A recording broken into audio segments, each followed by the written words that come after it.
Oh, friends, hello. My name is Chrissy, and today we're doing a deck tour. So, this really is an accountability video for me. I saw this deck. I love this deck. I thought I need this deck. This is going to be beautiful to work with, beautiful to learn through and about both the deck and myself. I was so excited.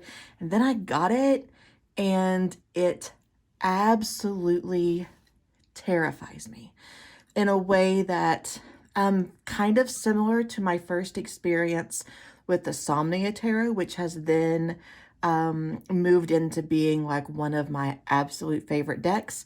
So this is the deck that I am choosing for my daily draws for April.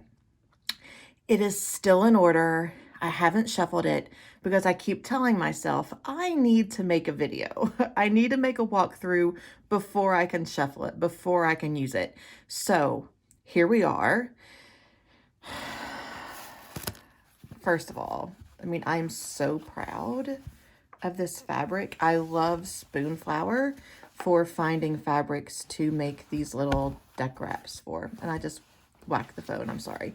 So the deck in question, my April deck, my deck that intimidates the crap out of me, is the Tarot of the Drowning World. This is produced by Conan Selesnik.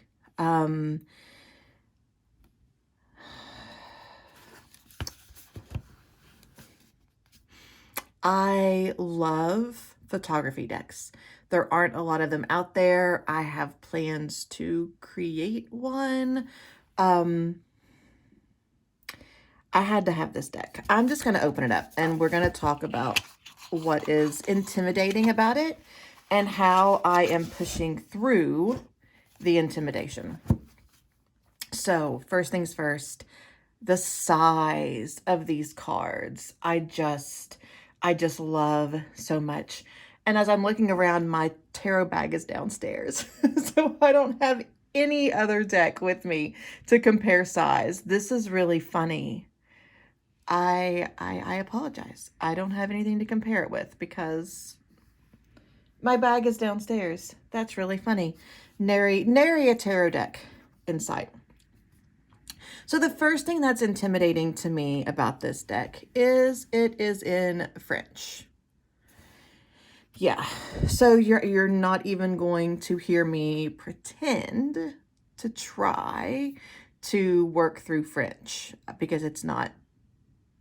I don't speak French. My Eastern Kentucky probably doesn't work with trying to speak French.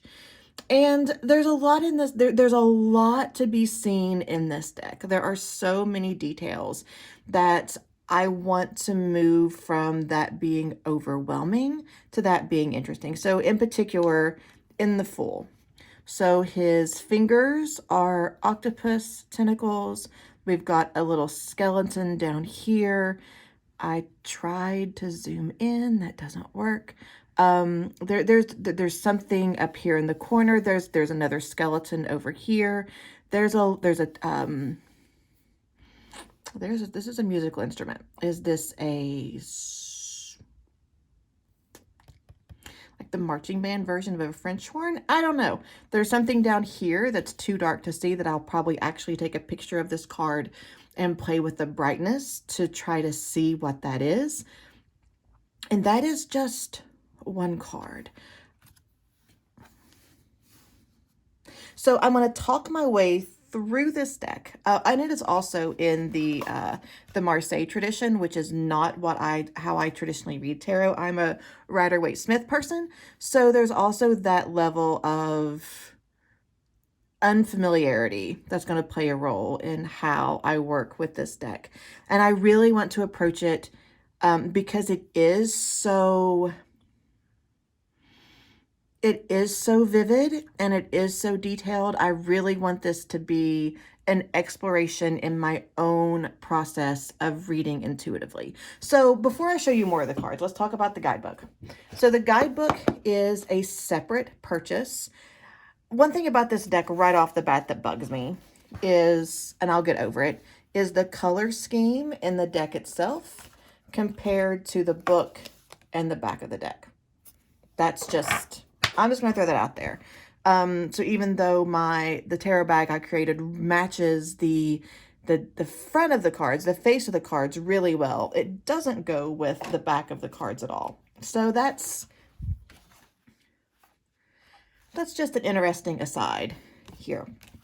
So I really, first of all, I love the feel of the paper in the guidebook. It's like newsprint-ish, maybe. I really enjoy it. In case I didn't mention, the guidebook is a separate purchase from the deck itself. So going through the guidebook, there's information on how to use the deck, what the intentions were from the deck creators. I've read through this. It has me very excited to use the deck. And then it goes into the cards. So there's a black and white picture of the card itself. And then there's a page and I guess it's 2 pages, a front and a back, of a write-up for the majors that end with the medicine and the poison. So the meaning and the reverse. And then some of them have longer write-ups. Oh, that's a super long one for the sun. That's exciting. And a really long one for the moon. So yeah, there's a lot in here. And then the minors. Let's see. There is a description of the suit from the French, and then the typical suit. So batons or wands, and we have cups, swords, and pentacles. And then for the minor arcana, it's very, very brief and to the point. So just a sentence or two, the medicine and the poison, for cards that are very pippish. But I'm okay with that. I'm excited to read more pip and to be able to find my traditional understanding of the cards within the pippish presentation. So let's just flip through the cards. So again, I'm not going to try to read the French. We're just going to flip through and see what we see. So we have the Fool, the Magician, the High Priestess, and here we have a musical instrument that's upside down. There's a plate of food over here. There's a hat that she's not wearing, and some moths maybe up here. There's some sort of bone down here by her knees. I'm not sure what this is. Like I said, a lot of these I'm probably going to take photographs of with my phone and then zoom in so I can see more. The Empress. The Emperor. We've got tigers up here. There's this a trunk or a satchel of some sort down here. The Hierophant with this patch over his heart. So this is the one, I think I can think of 2 cards where this image is here. This lamb, it disturbs me a little. I don't like it. I don't know if it is real or a facsimile. I don't like that lamb. I'm just putting that out there. It's not a deal breaker, but it's really close. The Lovers, the Chariot. This Justice card was the reason I bought the deck. We have books that with study, We have a bowl. We have a fish over here. There's a cup of tea up by his head. He's wearing glasses.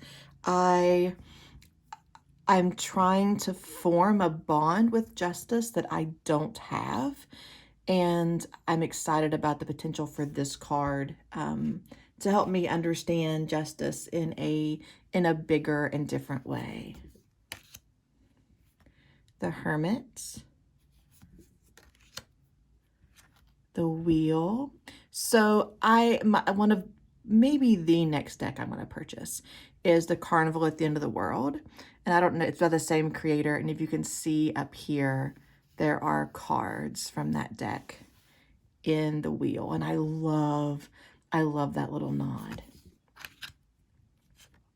Strength. The Hangman. Oh my gosh, I love Death. What a beautiful card. Temperance. The Devil.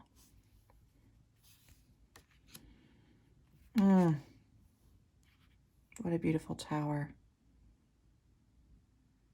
Sorry, I'm over here.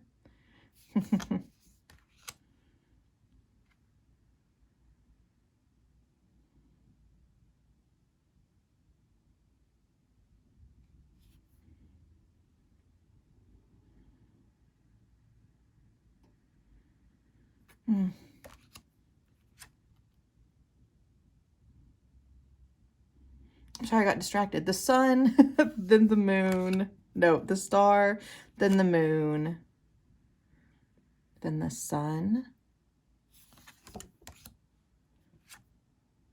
Judgment.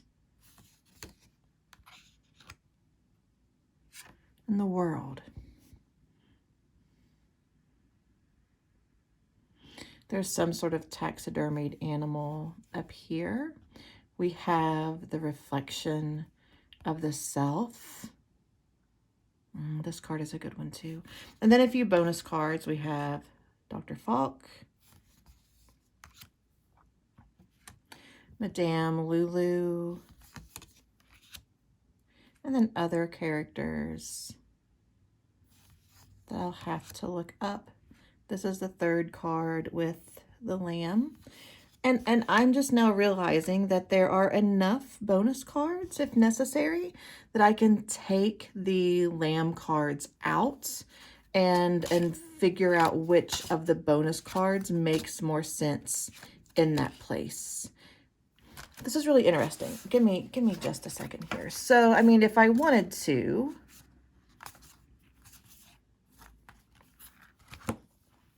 so we have the lamb here in the Hierophants. I can make a decision between, let's see, these four, on which one I would want to stick in that place. So not that I will necessarily do so. I will try. I'll work with it as is for a little while and see how that goes. But I like knowing that I have a few bonus cards as options in case that just absolutely does not work for me. And then we move into the minors. And again, these are very pippish, and I am excited about that. I think these are stunning. So with the wands, we have the Ace, the 2, the 3, 4, 5, 6. I just heard my cats run up the stairs, so we may get a bonus visit. The 7, the 8, the 9. And not only is there the option to count the wands in the card, but there is also the Roman numeral at the bottom of the card as well. And the 10. The 10 of Wands has a little boat. The Page. Knight, the Queen, and the King. These humanoid figures made from plants, it's gonna take some getting used to. And then we have the cups, the Ace, the 2. I really enjoy the lobsters and the 2 of Cups. The 3,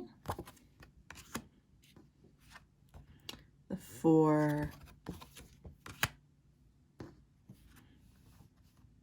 the 5, and in the 5 we have 4 that are upright and 1 up here in the top with a frog in it. The 6, which has plenty of fishes. I really like the 7 with some of the cups being submerged and some just partially submerged, some facing straight up, some across. I like the 7 of Cups. The 8 of Cups. The 9 of Cups. The 10 of Cups. The Page. The Knight, the Queen. I love all this orange. And the King. And then we have the swords, the Ace, the 2. I'm aware that I'm not giving the usual walkthrough that I do as far as all of my commentary, because I don't have a lot with this pip deck, and I hope to have a lot of insight toward the end of the month when I talk about it again. The 3 of Swords. I do not like the lamb here in the 4 of Swords. This will probably be subbed out with one of the bonus cards. The 5 of Swords. All the little lizards. The 6 of Swords. The 7 of Swords. There's something about this card that I love. There's something about this card that I absolutely love. The 8 of Swords. The organization here is beautiful. The 9 of Swords. The 10 of Swords. The Page. The Knight. This face I've seen on their websites. I've seen this mask somewhere before. The Queen. And the King. That leaves us with the Pentacles, the Ace, the 2 looks like a face, the 3. Oh, I love the 4. The 5. This is so interesting. These green antlers. And again, just picking a card to look at. We have all of the flowers. There's the doll up here from the devil. Down here we have a skeleton doll. There's a red potion in the middle. There's a mask of some sort here. We have a bird. So much to explore. The 6 of Pentacles. The 7 of Pentacles. The 8. Oh, this organization is beautiful.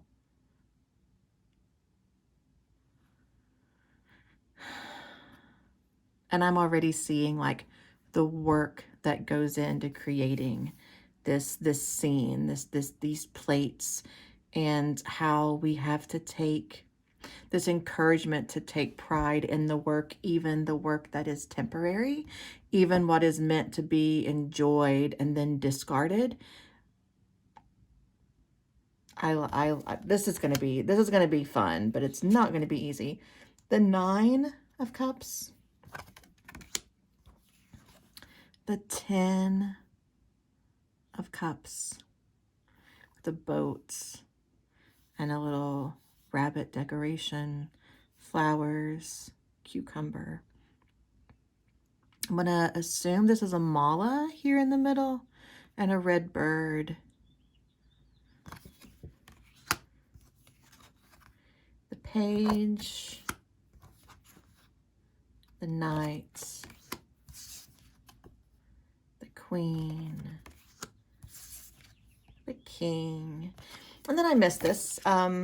We have a card that just gives, if you don't purchase the guidebook, that just gives the translations for the minors, the translations for the majors, and then the bonus cards, the insubordinate arcana, disguise, knowledge, madness, dreamer, and drowning man. Beautiful. So, as I said, I have not shuffled these because I've been waiting to do the walkthrough, but I have done the walkthrough now. So now we'll shuffle. They are tall for me to bridge, which is a bummer because I am a riffle and a bridge shuffler, but from the side, oh, they go really well together from the side. So bridging is not going to be an option for me, but that's a really nice side shuffle. And then overhand, they're a little, I was going to say they're a little clunky, but then they go all over the table. So I guess they're a lot clunky, but I think I'll figure it out. I also think that if I wasn't trying to manage this in like the 10 inches that my cards are, that the camera is from my desk. Okay, so here they were difficult. When I back up out of view, it's really easy to overhand them when I give myself a little more space. So the overhand shuffle goes pretty easy when I'm not worried about smacking my phone with them. So like I said, I still have a lot to learn about this deck. I'm going to riffle them from the side one more time. So because this deck is still so new to me and is not traditional Rider-Waite, I'm not going to do a reading for us or anything today. But I will just lay out 3 cards and we'll see how they look beside each other. Did I really have reversals in there already? So we have Temperance with the Magician and the 5 of Wands. I obviously didn't shuffle very yet well because we have the Devil, the Ace of Swords, and the 5 of Wands. I love these cups so much. So we have the Ace of Pentacles with the, I'm going to say Queen here, of Swords, and the 10 of Cups.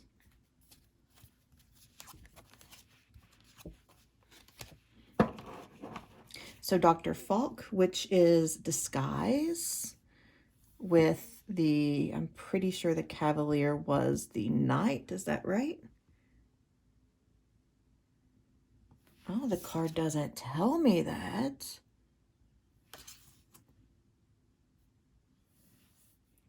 Pretty sure this is the Knight. The Knight of Pentacles and the Ace of Wands. So friends, this is the tarot of the Drowning World.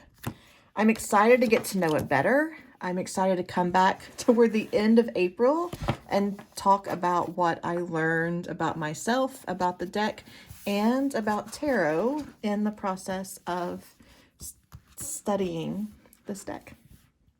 So happy spring, happy April, and I'll see you all soon.